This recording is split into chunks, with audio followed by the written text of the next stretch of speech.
Kryeministri Edi Rama zhvilloi të njëjtën një takim elektoral në Dimal. Në fjalën e tij u ndal në një sër çështjesh të rëndësishme në prag të zgjedhjeve të 11 majit. Rama theksoi se mandati i 4 duhet sepse ka shumë punë ende për të bërë për vendin, e sipas tij ato mund t'i realizojë vetëm Partia Socialiste. Rama më tej sulmoi kryedemokratin Sali Berisha në lidhje me kontratën e lobimit për $6 milion.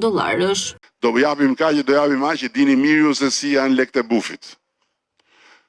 $6 milion nga këneta për të pastruar atë tatuazhin në ballë të non gratës dalin, po ato paratë e tjera për popullin ato nuk dalin. Teksa përmendi partitë e tjera në garë, Rama tha se LSI-ja, tani më Partia e Lirisë, ishte kthyer në një ny në fyt për shqiptarët. E kishim një ndjes pas LSI që na u ngatruan në përkëmbë dhe u kthye në nyje, në fyt për shqiptarët, tani në vend që ta kujtojmë për 1 maj me që është dita e punëtorëve, edhe themi shqyqyr shpëtuam nga këta pengmarsit e vegjël, tani të tjerë thonë do shkojmë zgjedhje parakoshme, kuptoni ju? Kuptoni?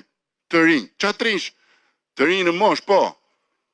Në fytyrë, po në program, në përmbajtje, në kuptim të politikës, të gjeopolitikës, të marrëdhënieve ndërkombëtare, s'ka lidhje fare.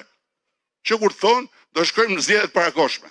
Më herët, teksa ironizoi partitë e reja, Rama tha se ishte i vetmi i ri dhe me energji e eksperiencë, duke injoruar forcat e reja që janë bashkuar skenës politike shqiptare.